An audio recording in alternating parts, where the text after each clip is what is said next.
سارا غریب عوام دا جاندا ساری مہنگائی انہاں تے پانی جی جی جی انہوں جائز سمجھنا اسلام اجازت دیندا کہ انہوں جائز سمجھ کے کھا لئیے اور ساڈا الحمدللہ ذریعہ یہ ہے کہ اللہ تعالیٰ ساری آخرت خراب نہ کرے اسی 1 روپیہ بھی جان بوجھ کے کھائیے کسی دا تو اسی طرح ہے کہ جس طرح آگ کھا لئے اپنے پیٹ ساری الحمدللہ تربیت ہوئی ہے میں تنظیم کم کر رہی ہے جی جی دنیا واسطے اور آخرت واسطے نہیں تو اس تو پہلے 35 سال تو پہلے اسی بھی وہی سی کہ لوگوں کا مار کھان والے الٹے کام کرنے والے کوئی سوچ نہیں سی لیکن الحمدللہ اللہ تعالیٰ نے توفیق دیتی اللہ کا قرآن پڑھیا اللہ کا پیغام پڑھیا پھر پتہ لگا کہ ایک قوم دی خدمت کرنا کتنا اللہ دے ہاں اجر مظلوم دے نال کھڑا ہونا ظالم دا ہاتھ روکنا جس طرح رسول صلی اللہ علیہ وسلم دا فرمان ہے کہ ظالم اور مظلوم دی مدد کرو صحابی نے پوچھا یا رسول اللہ مظلوم دی تو مدد ٹھیک ہے تو ظالم دی کس طرح اللہ دے نبی نے فرمایا اگر ظالم دا ہاتھ روک دیں گے وہ گناہ تو بچ جائے گا یہ وہ دی مدد ہے اور جڑا گناہ کر جائے گا اللہ دے ہاں پکڑ ہوئے گی جی جی بڑی اچھی بات ہے حاجی صاحب میں پوچھنا چاہوں گا کہ آپ این87 کے کینڈیڈیٹ ہیں جی تو حلقہ این87 کے مسائل کو آپ کی نظر میں ہوں کون سے مسائل ہیں ان لوگوں کے جو یہاں کے باسی ہیں کافی مسائل ہیں پانی کا مسئلہ ہے کہ پانی ان کو صحیح نہیں ملتا جی جی پانی آلودہ جو کہ الحمدللہ حکومت کوئی کام بھی وہ نہیں ہے جو نہیں کر سکتی کشمیر میں ڈیموں کا مسئلہ ہے لیکن اگر ایمانداری ہو تو کام سارے ہوتے ہیں ایمانداری سے مسائل نیت خالص ہو عوام کی خدمت کرنے کے لیے اپنا پیٹ پالنے کے لیے نہ ہو لیکن آج ساری دنیا کے سامنے ہمارے سیاسی لوگوں کا کردار سب کے سامنے پوری دنیا ہمیں لعنت بھیج رہی ہے کہ یہ مسلمان ہیں جو جی میں دوبارہ مسائل پہ آ رہا ہوں کہ ضلع کے مسائل جو ہیں وہ بتائیے گا ضلع کے مسائل یہ پانی کا مسئلہ ہے یہ ہیلتھ کا مسئلہ ہے غریب آدمی کے ساتھ امتیازی سلوک کیا جاتا ہے امیروں کو بڑا پروٹوکول دیا جاتا ہے لیکن ہم انشاءاللہ آ کے جو ہمیں ہستی ہماری ہے وہ ایک غریب کی ہستی ہے ناظرین یہ تھے حاجی محمد اسلم صاحب ہمارے ساتھ رہیے گا ایک مختصر بریک کے بعد دوبارہ آتے ہیں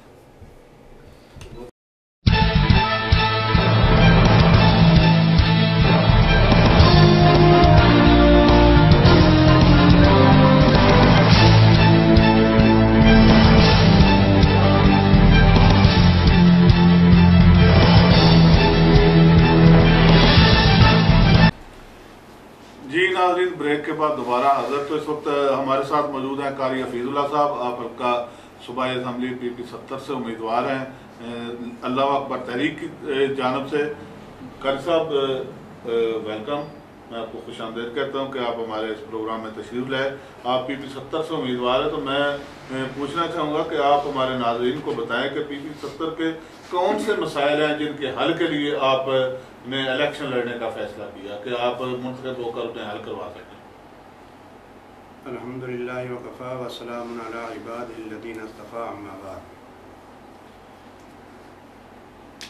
جو سب سے بڑا مسئلہ جو شہر میں ہے نا وہ ٹریفک کا جی جی ٹریفک کا بڑا مسئلہ یہ جو پھاٹک ہے ادھر تجاوزات ہیں ہم نے کئی دفعہ سنا کہ یہ نشان لگا دیے ہیں یہ گرا دیے جائیں جی جی لیکن اگر تھوڑا سا ادھر کوئی گاڑی کسی کی خراب ہو جائے کوئی ٹریفک آ جائے تو لمبی لائن لگ جاتی ہے بالکل تو یہ بھی ایک مسئلہ ہے جو بڑا مسئلہ ہے حل نہیں ہوا اوور ہیڈ برج بننا چاہیے یا کوئی انڈر پاس بنا دیا کئی دفعہ یہ سنا ہے یہ پل بن رہا ہے یہ بنے گا وہ آ رہا ہے وہ پل بنائے گا لیکن ہم تو سننے کی حد تک ہی جی جی بالکل اسی طرح یہ بن نہیں رہا جی بن نہیں تو دوسرا یہ بھی آپ کے سامنے ہے کہ تھانوں میں ہمارے کیا ہو رہا ہے جی جی پولیس گردی جو ہے وہ ہے یہاں پہ جس کی لاٹھی اس کی وجہ سے جو بڑا آدمی ہے وہ سارا کوئی کرا لیتا ہے غریب آدمی کی سنوائی نہیں ہوتی جی نکیٹیاں ہوتی ہیں تھانوں میں چلے جاؤ تو وہ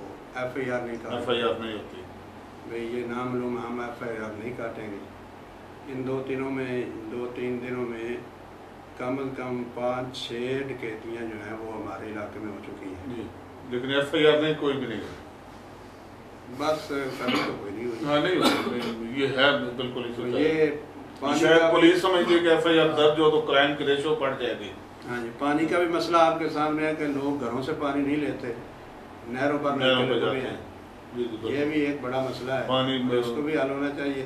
جی سارے لوگ جو ہیں وہ نہر پر آتے ہیں، جدھر نہریں ہیں ادھر سے پانی لے جاتے ہیں، آلودہ پانی ہے، تو پانی بھی گندا ہے۔ اس کے بعد صفائی کا نظام جو جی ہے صفائی کے ناقص انتظامات ہیں، تعلیم کے حوالے سے تعلیم کے حوالے سے بھی یہ ہے کہ بڑی دیر سے سن رہے ہیں کہ ادھر ایک یونیورسٹی بن رہی ہے، لیکن ابھی تک کوئی کسی یونیورسٹی کا کیمپس حافظ آباد میں منظور نہیں ہوا کے جو ہے نا اس گاؤں اور سوئیاں والا کے درمیان اچھا غازی ادھر وزٹ ہوا تھا زرعی یونیورسٹی کا، لیکن وہ کیمپس نہیں پتہ منظور نہیں نہیں کب ہوا۔ بنے گی۔ تو حافظ آباد کے لوگ جو ہیں وہ کوئی لاہور جا رہا ہے تعلیم کے لیے، کوئی اسلام آباد جا رہا ہے، تو ادھر یونیورسٹی کی بہت ضرورت ہے، چاہیے، بالکل ہونی چاہیے۔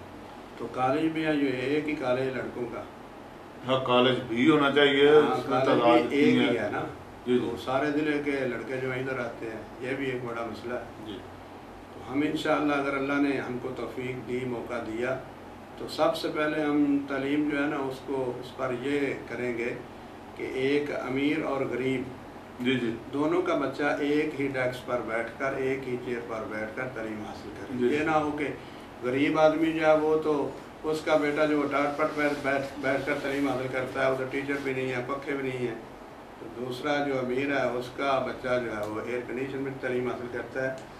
یہ جو امتیازی سلوک ہے نا، اس کی وجہ سے ہمارے ملک میں جو مسائل ہیں یہ کھڑے ہیں۔ جی جی کیونکہ ہمارا اسلام تو ہے نبی اکرم صلی اللہ علیہ وسلم نے آخری خطبے میں یہ فرمایا کہ کالے کو گورے پر، امیر کو غریب پر، کوئی آدمی برابر ہیں۔ برابر ہے۔ تو جب ہم انشاءاللہ یہ سسٹم لائیں گے برابری کا، مساوات کا، تو یہ مسائل خود بخود جو ہے حل ہو جائیں گے۔ تو تعلیم کا جو ہے فرق یہ بھی بہت بڑا ہے، جو کئی لوگوں کے بچے جو ہیں نصاب مختلف ہیں، کوئی مختلف نصاب ترتیب دیے ہوئے ہیں، اگر غریب اور امیر کے لیے نصاب ایک ہو جائے اچھی۔ ہاں تعلیم تو ایک ہی ہے نا، جی جی جی غریب کے لیے بھی اور امیر کے لیے نصاب علیحدہ علیحدہ، جو فیس ہے وہ علیحدہ علیحدہ کر دی، غریب آدمی تو فوقت نہیں کر سکتا، غریب کو نہیں دے سکتا۔ تو امیر جو ہے وہ ان کے ملک میں بھی نہیں، باہر پڑھنے کے لیے چلے جاتے ہیں۔ جی تو یہ سسٹم جو ہے انشاءاللہ ہم اس پر بھی قابو پائیں گے اگر اللہ نے موقع دیا۔ تو یہ نظام جو ہے تعلیم کا سب سے پہلے، اگر ہماری تعلیم پر ہمارا قبضہ آ جائے، ٹھیک ہو جائے، تو انشاءاللہ یہ سارا سسٹم ٹھیک ہو جائے گا۔ جی جی ناظرین، یہ قاری حفیظ اللہ صاحب ہمارے ساتھ۔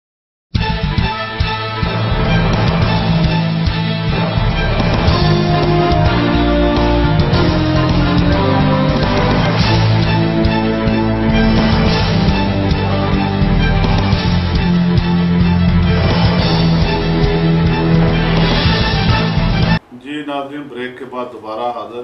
تو اس وقت ہمارے ساتھ موجود ہیں اعظم علی سپرا صاحب، آپ حلقہ PP 69 سے امیدوار ہیں، اللہ اکبر تحریک سے۔ اعظم صاحب میں آپ کو خوش آمدید کہتا ہوں کہ آپ ہمارے اس پروگرام میں تشریف لائے۔ میں پوچھنا چاہوں گا، آپ PP 69 سے کینڈیڈیٹ ہیں، PP 69 حلقہ بھی آپ نے دیکھا ہے، کہاں وہ دریائے چناب کا کنارہ، چھنی سلطان، ادھر مانگٹ، ادھر کالے کی منڈی سے آگے پھر بڑا لمبا چوڑا حلقہ ہے، تو اس حلقے کو کیسے آپ کور کر پائیں گے؟ بسم اللہ الرحمن الرحیم۔ سب سے پہلے تو میں MM نیوز کا اور گلزار احمد چوہان صاحب کا شکریہ ادا کرتا ہوں، مہربانی کہ آپ نے ہمیں ہماری حوصلہ افزائی کی۔ تو بات یہ ہے کہ ضلع حافظ آباد میں 1947 سے لے کر آج 2018 تک ایک مخصوص طبقہ ہی جو ہے وہ سیاست پہ قابض ہے، جی، جس میں بڑے بڑے جاگیردار، وڈیرے اور سرمایہ دار 70 سال سے عوام کا خون چوس رہے ہیں۔ تو عوام کے لیے نہ تو کوئی بنیادی سہولتیں ہیں، عوام کو نہ تو کوئی انصاف ملتا ہے عدالتوں سے، نہ کوئی تھانے میں ان کو ریلیف ملتا ہے، نہ ان کے پاس کوئی بہترین سکول سسٹم ہے کہ جس میں غریبوں اور امیروں کے بچے جو ہیں وہ یکساں نظام تعلیم حاصل کر سکیں۔ تو سب سے بڑا مسئلہ تو میرے حلقے میں یہ ہے نہیں مسئلوں کی طرف تو میں پوچھ رہا ہوں کہ یہ حلقہ اتنا بڑا کیسے آپ کور کریں گے؟ جی وہ تو انشاءاللہ اگر ہم نے الیکشن لڑنے کی تیاری کی ہے نوبارد ہیں آپ اس سسٹم میں، وہ اتنا مسئلہ نہیں ہے. جی جب ہم دریا میں داخل ہو گئے تو بارش کا تو کوئی ڈر نہیں. ٹھیک ہو، ارادے جن کے پختہ ہوں، نظر جن کی خدا پہ ہو، تلاطم خیز موجوں سے وہ گھبرایا نہیں کرتے. جی جی ٹھیک. تو باقی دیکھیں حلقہ تو بہت بڑا ہے، اور یہ پی پی 69 کا جو حلقہ ہے یہ ضلع حفظ آباد کا ایک مرکزی حلقہ ہے جی، جس میں دیکھیں طاقت کے مراکز ہیں. کولو تارڑ میں طاقت کا مرکز ہے، جلال پور بھٹیاں میں طاقت کا مرکز ہے، برج دارا میں طاقت کا مرکز ہے. جی جی ہماری سب سے بڑی کوشش یہ ہے کہ ہم ان مراکز کو توڑیں، جی ان لوگوں کو کمزور کریں. جی یہی عرصہ دراز سے عوام کا خون چوس رہے ہیں، یہی ہماری تعلیم کے دشمن ہیں، یہی لوگ ہمارے صحت کے دشمن ہیں. ان لوگوں کے تھانوں پہ قبضہ ہے، ان لوگوں کا کچہریوں پہ قبضہ ہے. ان لوگوں نے ہی عوام کو آج تک لوٹا ہے. جی جی ان لوگوں نے ٹھیکیدار مافیا کے ذریعے عوام کا خون چوسا ہے.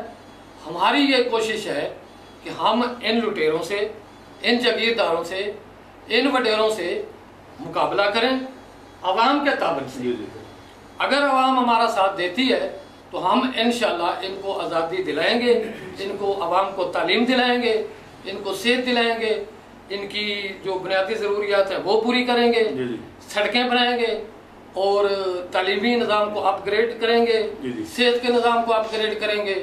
ان کو ان کے جو وڈیروں جاگیرداروں اور رسا گیروں کے جو ٹاؤٹ ہیں تھانوں میں بیٹھے ہوئے، ہم عوام کو ان سے آزاد کروائیں گے. اور انشاءاللہ باقی حفظ آباد ضلع میں ہم دیکھیں اگر ہمارا پینل کامیاب ہو جاتا ہے جی جی تو ہم حفظ آباد ضلع کو ایک بہترین تحفہ دیں گے جس کا نام ہوگا یونیورسٹی آف حفظ آباد. ہم یونیورسٹی آف حفظ آباد کا عوام کو تحفہ دیں گے. باقی میرے حلقے میں جو ہر سال سیلاب آتا ہے جی ہم اس کا یعنی کہ جو نقصانات ہوتے ہیں اس کی ان نقصانات سے بچنے کے لیے کچھ نہ کچھ ہم جو ہے نا پلاننگ کریں گے. دوسرا میرے حلقے میں ایک دوسری بات ہے کہ جلال پور بھٹیاں سے 9 کلومیٹر ہے دریائے چناب. جی بالکل. اور جلال پور بھٹیاں سے آگے 4 کلومیٹر دریا کا علاقہ ہے، اس سے آگے پھر ضلع گجرات آتا ہے یا تخت ہزارہ آتا ہے. جی جی وہ تو میرے منشور میں یہ شامل ہے، سرگودا ڈسٹرکٹ آتا ہے. جی جی تو میرے منشور میں یہ شامل ہے کہ ہم دریائے چناب پہ کم از کم حیدر قادر آباد سے لے کے پنڈی بھٹیاں تک 2 پل بنائیں گے جی جو اس طرف سے اور اس طرف کی عوام کو آمد و رفت میں سہولت ہو. جی دوسری ایک جو مین بات ہے جلال پور بھٹیاں میں ایک سیاسی ڈاکٹر جو عرصہ دراز میرا خیال ہے 25 سال سے وہ قبضہ کیے بیٹھا ہے جلال پور بھٹیاں کے سول ہاسپٹل میں. جی میرا یہ منشور ہے کہ سب سے پہلے ہم اس کو تبدیل کریں گے. کیا نام ہے اس ڈاکٹر صاحب کا؟ ڈاکٹر صاحب کا نام ہے ڈاکٹر زاہد حسین. جی جی وہ اپنے نجی کلینک کو ٹائم زیادہ دیتے ہیں. اچھا. اور جو ان کے ہاسپٹل میں آتا ہے ان کے ساتھ وہ پورا تعاون نہیں کرتے. جلال پور بھٹیاں سے ایم پی اے بھی تھا، ایم این اے بھی تھا، وہ اپنے ہاسپٹل کو ٹھیک نہیں کر سکے. جلال پور بھٹیاں کا ہاسپٹل ہے، وہاں ایک ڈاکٹر ہے، وہ ہاسپٹل میں ٹائم نہیں دیتا، اپنے نجی کلینک میں ٹائم دیتا ہے. جلال پور بھٹیاں میں ایم این اے اور ایم پی اے دونوں وہاں کے تھے، پھر ہاسپٹل وہ ڈاکٹر عوام کا ڈاکٹر نہیں ہے، وہ ان سیاستدانوں کا ڈاکٹر ہے. وہ ایک سیاسی ڈاکٹر ہے. سیاسی ڈاکٹر ہے. باقی سیاستدانوں اور زائد وغیرہ بنانے ہوتے ہیں. یہ کتنا ظلم ہے عوام کے ساتھ. 1 لاکھ سے زیادہ آبادی ہے اور ایک ڈاکٹر ہے اور وہ بھی اپنی من مانیاں کرتا ہے. باقی میرے حلقے میں بنی کے تارڑ آتا ہے، ایک دیہی علاقہ ہے. جلال پور بھٹیاں ایک صنعتی علاقہ ہے. جلال پور بھٹیاں میں کے جو لوگ ہیں وہ چکی کے 2 پارٹوں میں پس رہے ہیں. ایک طرف سرمایہ دارانہ نظام کا سسٹم ہے جس میں ایک سرمایہ دار پارٹی ہے، دوسری طرف ایک جاگیردار پارٹی ہے.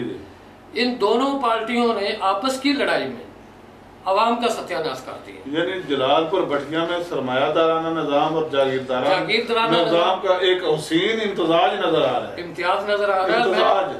میں آپ کو بتاتا ہوں کہ ہاتھی چاہے لڑائی کریں یا پیار کریں، دونوں صورتوں میں نقصان گھاس کا ہوتا ہے. تو یہ سرمایہ دار اور جاگیردار